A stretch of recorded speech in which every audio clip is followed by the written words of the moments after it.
Would you tell a realtor, just buy me a 3 bedroom, 3 bath house and leave it at that? Of course not. But that's exactly how some companies approach recruiting. And they wonder why the people showing up don't feel right. Right. We hear it all the time. Just read the job description, send me people who to match. And I get it. Like they're busy, they have teams, they have a lot of work going on, but it's just not the same, right? A 3 bedroom house with 3 bathrooms in one neighborhood can be one thing, and a mile down the road, a 3 bedroom house is completely different. The specs look identical on paper, but reality is completely different. And the same is in recruiting, right? Same title, same years of experience, same industry background, but completely different people. And without a conversation with a recruiter, there's no way to know which one is actually right for a particular team. And that's what we're going to get into today. We're going to really talk about meetings with clients and the benefits that both parties actually get in terms of recruiting. So I'm here with Paul. He's the practice manager at Career Movement. And I think one of the things that I want to, just ask you first and foremost is like, how often do you actually get on a call with a client and realize that the job description they sent over has nothing to do with what they actually need? Yeah, that actually happens more than you would think. Yeah, I think there's a lot of kind of unwritten requirements that these hiring managers have that aren't exactly always in the job description. It's kind of funny when you jump on the call, you're like, oh, that wasn't even listed in there. I wouldn't even taken a look at candidates that didn't have that. So um, just makes it that much more important to kind of jump on a call with them, meet face to face, and kind of understand what the actual requirements are that might not be listed there in the Yeah, JD. and I think that like you said that perfectly, right? Like you've been at this for 10 plus years now with us, right? At this point, and it happens time and time. Like it's kind of like age old. Like it doesn't necessarily change in terms of like what's happening, but just managers in general, like they don't want to talk to us, right? And I think you specifically do a really good job about bookings, and you should kind of just go into a little bit about bookings in general, but getting that information and talking to a particular client and to really understand the nuance of a particular job. Yeah, I mean, at this point in my career, I mean, like time is everything right now in recruitment. So, I mean, at this point, I might not even work with a client if they're not willing to jump on a call or at least a booking, like we mentioned, to meet face to face. Because at the end of the day, we're trying to build a partnership with these companies. We're not just a resume sending service that'll look at a job description and send you the best resume ever.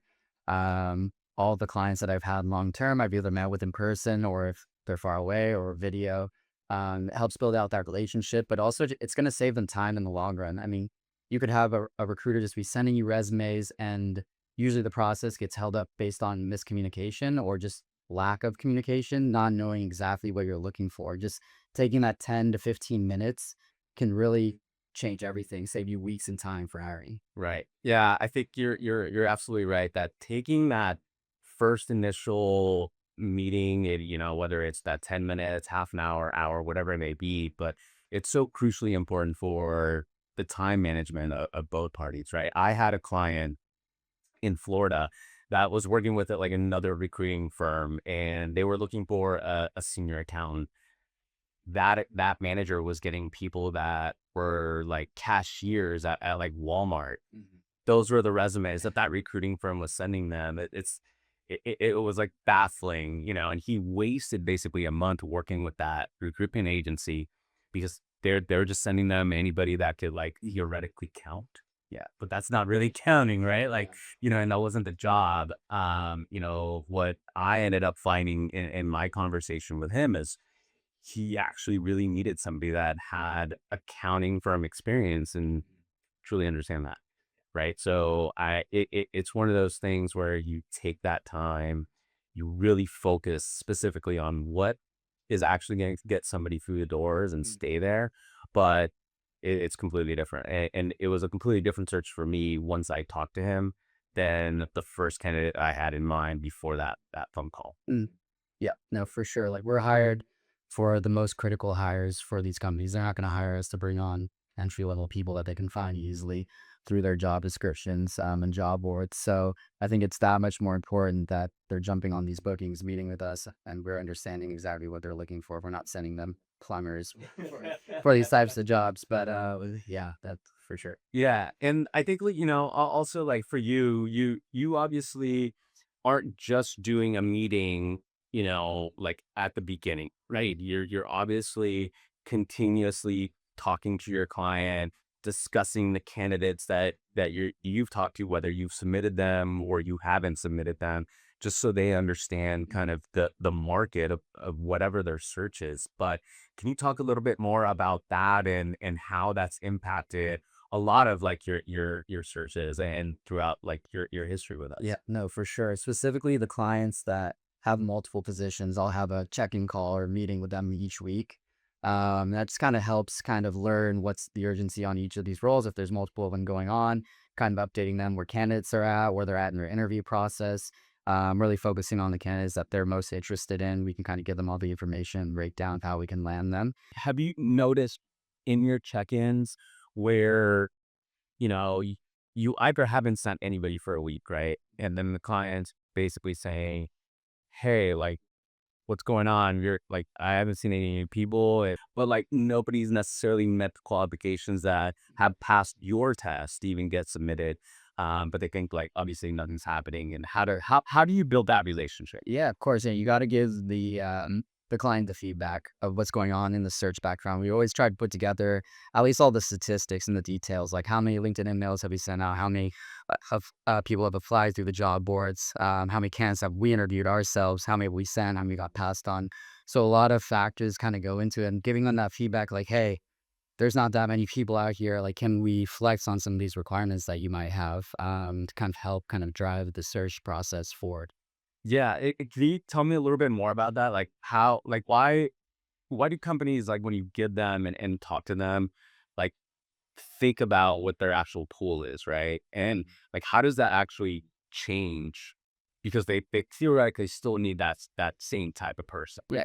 Yeah, no, I mean, I tell them like, "Hey, we can't create a person for you. We have all the avenues out there to really find all the candidates that have the requirements and everything. Talk to all of them, message all of them. Obviously, there's some that don't get back to you or some that aren't looking, but yeah, I mean, like that just kind of shows them like, hey, you can either keep waiting and sometimes that will lose them money. They prefer to kind of maybe flex on some of those requirements and hopefully find a candidate that maybe they may have to do a little bit more training on, but, it'll get someone in there sooner rather than later. Right. And I mean, I've had the opposite too, right?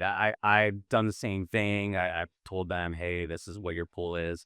But there are certain clients that are, these are the things, these are the requirements. We're not going to flex. It doesn't matter if the position's open for 2 years. Yeah. Right. So you're finding that, like, needle in a haystack kind of thing. And obviously that becomes a little bit harder. Yeah. Obviously there's time, effort, and a lot of things that go along with that. But it's great where you're able to change that. I've also seen it where, both a client can say, I don't necessarily want to talk to that candidate, or a candidate saying, I don't want to talk to that client. And it's some of the information that we get through bookings, right? And understanding kind of the true scope of a job, not only the company, but the team structure, the personalities, everything that goes along with what a 40-hour work week is, right? And that turns people, it gives you a better picture of how your life is going to be, both from a management standpoint with somebody, and vice versa with that candidate wanting to jump into, that particular company and that team. So what have you seen that, like, really helps you in the interview kind of process on both sides as you have built those deep conversations with your client? Yeah, I think, yeah, and recruitment information is power, right? So the more information you have, the better you can kind of not, I guess, not sell the candidates, but get them more excited about a job. So they make sure they have the right information. Because yeah, you're only good as the information that you have. You can't just tell a candidate, oh, this is the best job ever. You want to really out the facts on why you understand the motivations for those candidates and they line up with what the company's looking for. You kind of have that match made in heaven in there. So those bookings go a long way when you can learn not just what the requirements are of the job, but what is it that's going to make this job stand out to these candidates? Why do they want to go work for your job. We're working with a series like C startup right now, and a lot of people that they want are from like Google, Meta, Amazon. I was like, all right, why are these people going to leave these jobs where they're making like $1 million total comp to go take an engineering job at a startup? So you got to have that information that makes it sellable to them. Yeah, and I think that that's obviously critical in what we do, and I think that information that we get is so valuable, not only, in terms of our placements, but also like the things that are said in a booking are going to be completely different than like what's written on an email, Yeah. right?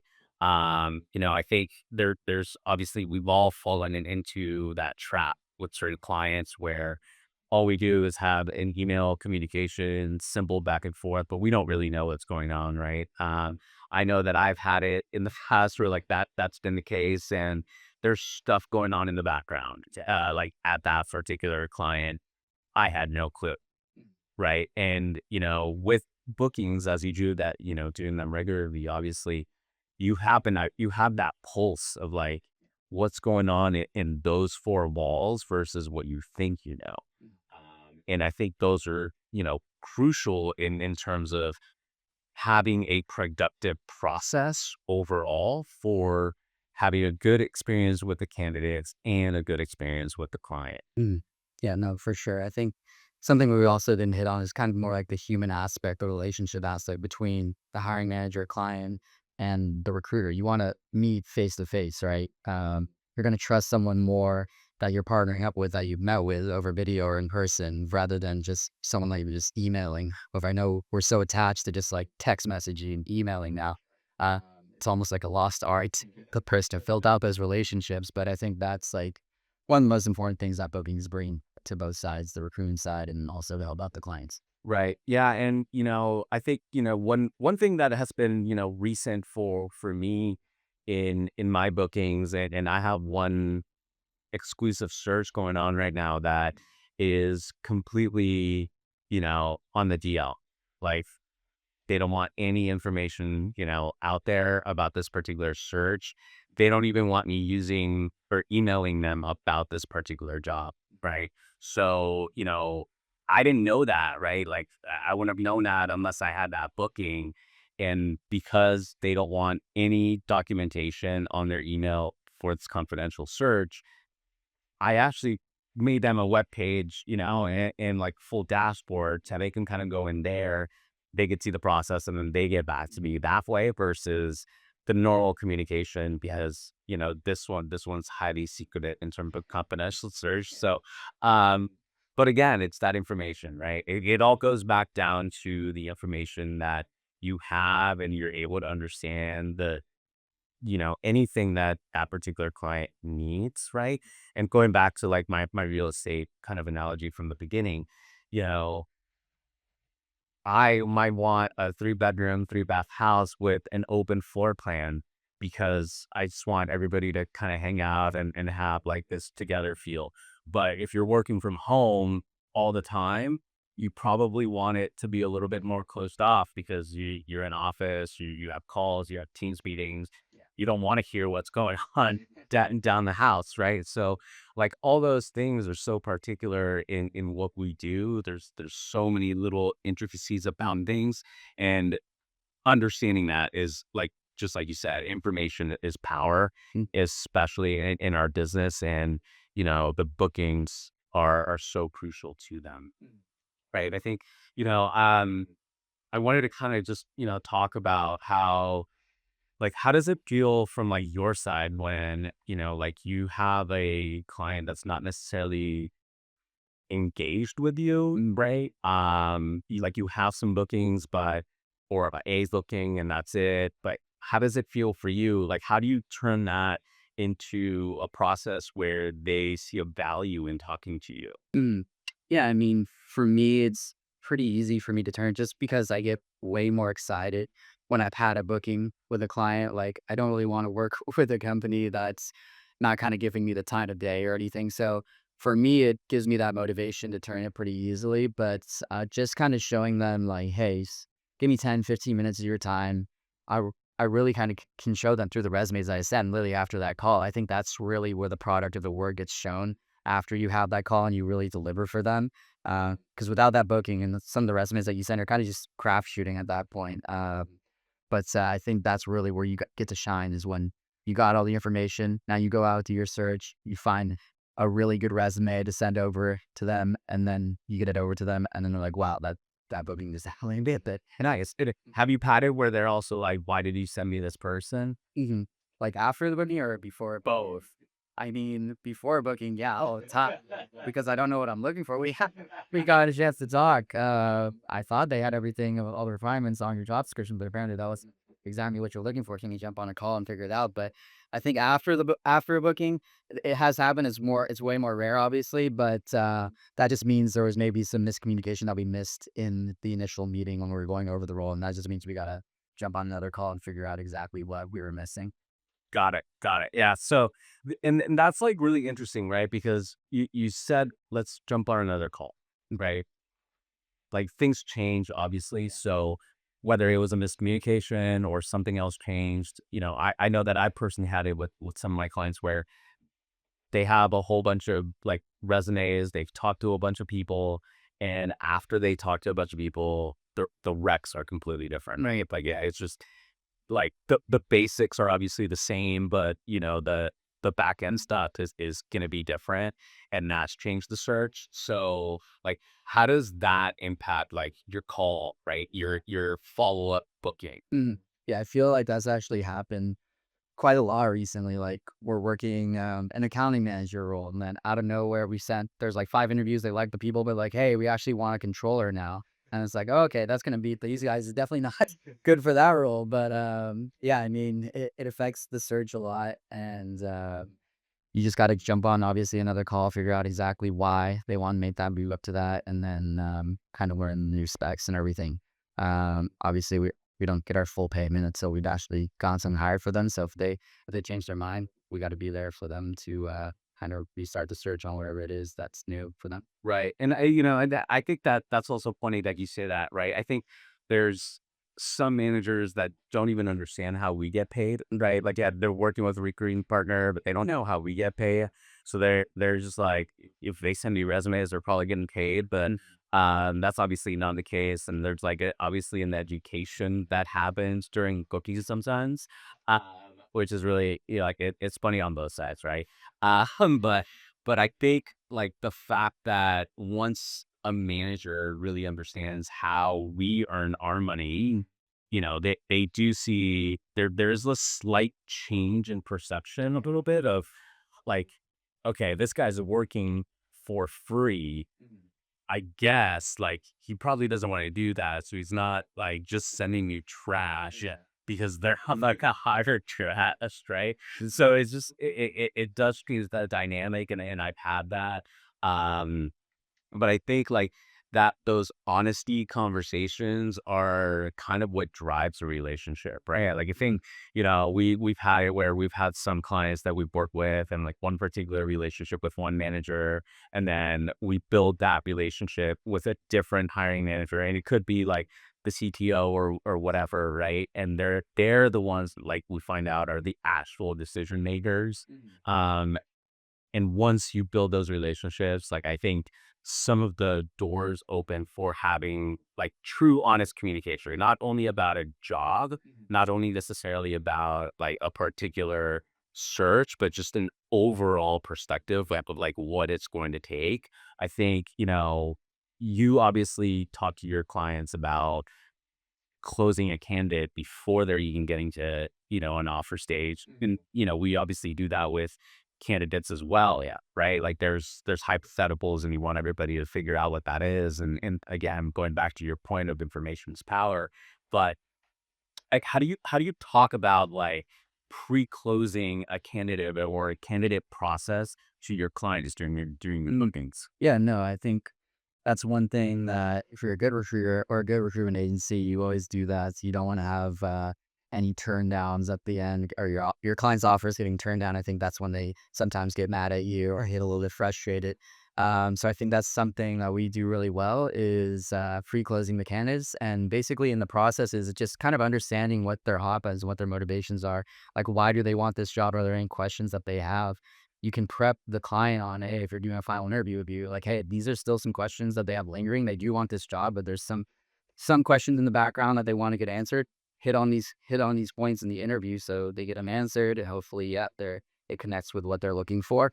So you want to get ahead of all that before obviously it gets like an offer stage or something like that. So that's information that we can gather from the candidates, relay over to the clients, and kind of make the process a little bit smoother at the end when they're getting to the offer stage. Yeah, and I think it's one of those things too where every client, no, I don't want to say every client, but there's a lot of clients out there that just think everybody wants to work for them, right?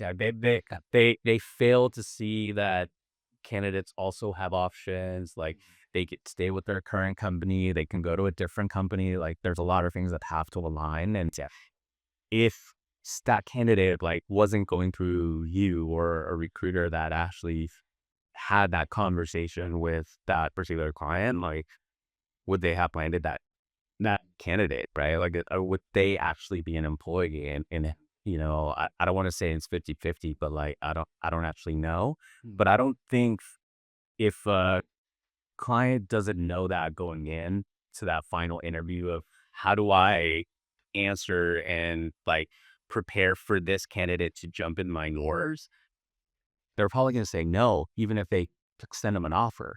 Yeah, no, for sure. Yeah, the clients need to definitely trust your recruiter, and especially when it's starting to get to the end of the process. We've been in contact with these candidates throughout the whole process, getting feedback, understanding what's important to them. So we can really help you if you really want someone to land someone in the end. So definitely have that line of communication, not just at the beginning, but throughout the whole entire process, all the way till the end, till you get this person like in the door working at your company. Yeah, and in specifically when it comes to speed and process, I know that you're obviously really good at what you do, but sometimes we can change the process, sometimes we can't, right? But I think like I'll leave it to you, but has there been like is there a lot of times where you've been able to have a particular client just speed up their process because a particular candidate is just they're like applying phases with another company. Yeah, no, for sure. I mean, I guess I have like 2 points to that. If I see like clients like interviewing, it's an urgent role, they're interviewing one candidate per like every 3, 4, 5 days. I kind of just tell them like, hey, we can get you like 4 really good candidates, our top 4 candidates for this role. We can have you just if you have like an hour, 2 hour block to kind of do like a speed dating round and meet all 4 of them. It just saves a lot of their time. They can meet with our top 4 candidates just like that, and that will help expedite the process. But also, what you were mentioning, if these candidates have other interview process, they're usually interviewing at other companies. If they're a good candidate, other companies want them. We can let them know that information. Hey, this person has an offer that they need to respond to by Friday. Can we get them in the door by Thursday and get the decision? If you really want them, obviously, or so maybe for the candidates that they want, that they'll be willing to kind of speed up that process, expedite it, make decisions as soon as possible. Right, and it goes back to, like, information, right? And, like, that candidates in process, like, they need to move if they want that person, otherwise they might be off the market. Yeah, for sure. No, the best is like when they're interviewing at a competitor or something. Oh, like, oh no, we don't want them to take them from us. So let's get them a really good offer here and get them closed up. Yeah, and, like, I think, all of it obviously just, like, everything that we talk about in recruitment, right, external recruitment, it goes back to the relationships with your hiring managers, right? Like it just goes back to that, whether it's a frustrating process for either party or it's like a great process on the other side. It goes back down to that booking, that communication, and that trust that you ultimately built. Because I know that it can be pretty easy to just dismiss a particular resume, right? I think, you and we look at resumes 24 hours a day, not daily, but like, at least eight. And we know that there's people that are just not good resume like writers, right? And I have certain managers that if like a resume isn't like hitting certain buttons, they won't even talk to them. It doesn't matter like how perfect they are for a job. Mm. And like I think some of those bookings have like been able to kind of change a little bit of their dynamic of, okay, I don't even need to necessarily look at a resume before I talk to them. Like I trust Joseph, I trust Paul, right? Mm, Vice versa for your clients in terms of I'm just gonna talk to them. I'll figure out their resume when I'm talking to them. Like, and if they, if it's horrible, it's horrible. But let me at least talk to them because there's no way they would have submitted this person if they didn't think something was right about them. yeah, that all comes back to the trust level that you have and the relationship that you have with your hiring manager. Obviously, you delivered like multiple placements for them. They're probably going to just interview anyone that you send over. If it's kind of your first time working with them, they're probably going to want to see the resume and kind of scope it and have their feedback on it as well. But yeah, it all boils down really to the relationship that you have. That's also one of the things for us that truly believe in is like that differentiates us is that we're not necessarily like sending a resume and like hoping somebody gets an offer, right? Like I think we put an emphasis of we are trying to get people to stay at your company for a long time, right? So it like that's why culture and all those things that we talk about in bookings with our clients are so important because we want that person to stay there, right? And our job is to land you the candidate as a client, right? We're not there for you to like just read some resumes that we sent you. Yeah, no, for sure. Yeah, no, I want people to be at my clients forever. I want them to be promoted to become a hiring just like them directly because I already have that great relationship with them, you know. So that's always the goal to get you the best people that are gonna ultimately make a difference at your company, get promoted multiple times, make the hiring managers' lives easier. So that's kind of why we're here, right? So I want to kind of leave it in terms of, like what would you say to any potential new client, right? That we've never spoken to, but that doesn't necessarily work with recruiters all the time or just has had a terrible experience. Like what would you say, like somebody that's never truly had a good relationship with a recruiting partner, like and but wants to, like what should they do differently next time they start a search? Yeah, if they're gonna work with an agency or a recruiter, like just have that open line of communication. Give them the time of day. Just give them like 10, 15 minutes for them to learn more about your company, your position. I think you've said it multiple times, but information is powerful. So the more information you can give your recruiter, the better candidates they're going to get you, the better they'll be able to get them through the process so you can land them if you really want the candidate. So just overall, just have that open line of communication with your recruiter. Don't hide info from them. Because everything helps in the end. Any little note, feedback that you can give them, it helps kind of process along. Yeah, and I think that that's a great point, and that's a good way to end this episode. Is really like information is power, so share it, right? It's only going to actually benefit that particular client in terms of getting them the right person in their doors to actually stay there for a while, while having an easy, like interview process. Yeah, for sure. Perfect. So make sure you like this episode and tune in for the next one.